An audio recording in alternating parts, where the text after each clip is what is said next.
My name is Jeril. I grew up in Tabuan Public Market in Cebu. It's a little similar to Divisoria and Tondo here in Manila, where my grandmother used to own a food stall or karinderya. Tabuan is a vibrant place where all types of people converge. My parents raised me in the traditional religion, and at some point, I was even an altar boy. However, this did not prevent me from doing wrong. My grandmother used to give me 2 pesos every time I help her clean the tables. But I became greedy, so I started to innovate and upgrade my style. I would personally receive the customer's payment and pretend to drop it straight into her apron. But I secretly just kept it in my hand. I had been so successful with this strategy that I eventually started to steal stuff from other stores and reselling dried fish at a much higher price. My friends and I thought it was very cool to make money. At night, we gambled for the chance to double it. Sniffing rugby, stealing, gambling, snatching, and gang wars became normal scenes to me. My father worked as a security guard all his life. He tried other things too to provide for the family. My relationship with my father was casual at best. He was a very strict disciplinarian. He was always a very physically abusive and verbally aggressive towards me. Even though he stayed with my mother, we eventually found out that he had many women. Growing up, I thought this was normal. In fact, my 2 grandfathers from my mother and father's side of the family had other women and had children with them. Witnessing that kind of situation made me realize that the picture of an ideal man or husband is where you have at least one family or child outside of marriage. My father became my model man. I started smoking and drinking alcohol because of his influence. He smoked packs of cigarettes every day, so of course I secretly smoked too. I also secretly got drunk almost every weekend. The worst memory I have with my father was when he beat me up when he caught me gambling with my friends. It was like a mixed martial arts match between a professional fighter and a little fanboy. That was how mad he was with me. He hated that I was growing up to be a gambler. Afraid of what I will become, he transferred us away from Tabuan to different places in Cebu City. He knew he had to take us away from that environment to give us a chance to grow up decently.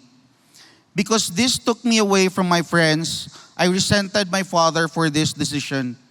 But little did I know that it was his way of rescuing me and my sister from a life of pain to help me become who I am today.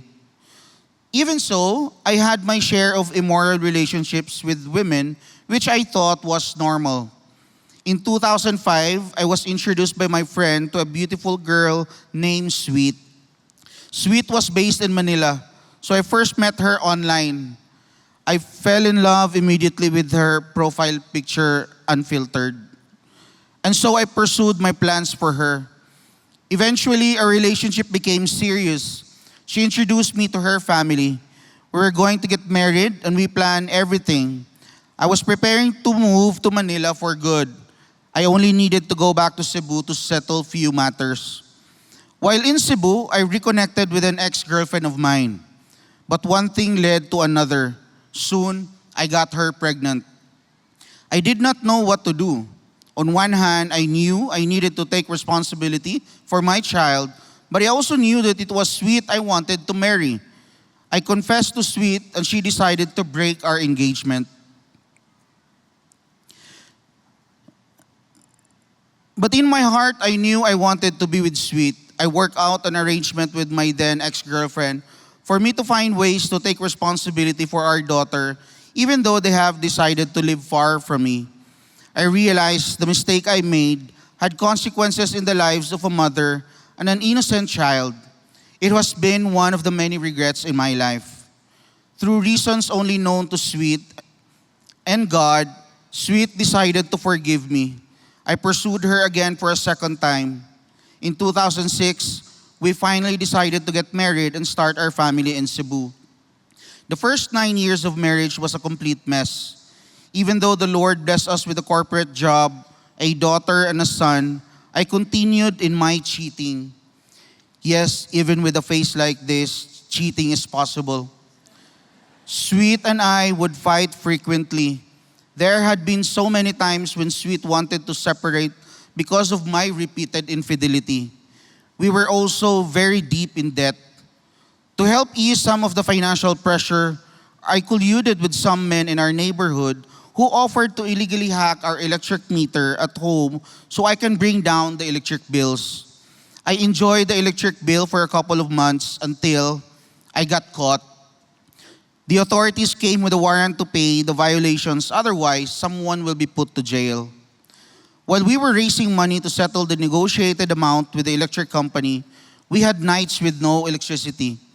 This hurt Sweet so much because the kids suffer and couldn't sleep. It brought to surface all the years of heartaches, resentments, and bitterness towards the life that I led them to. This was the turning point. We needed divine help.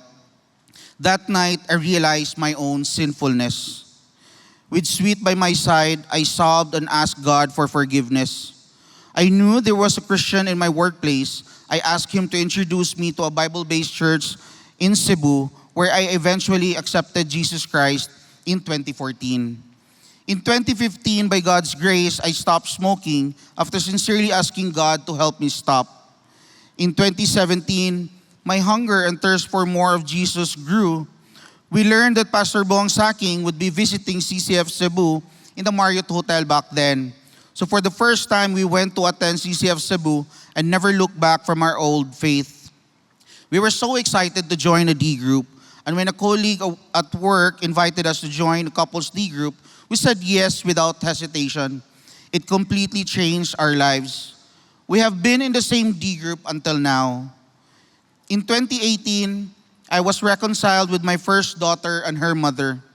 Sweet and our children now have a good relationship with them, only by God's grace. Looking back, I used to blame my father for the many mistakes I committed, especially towards women.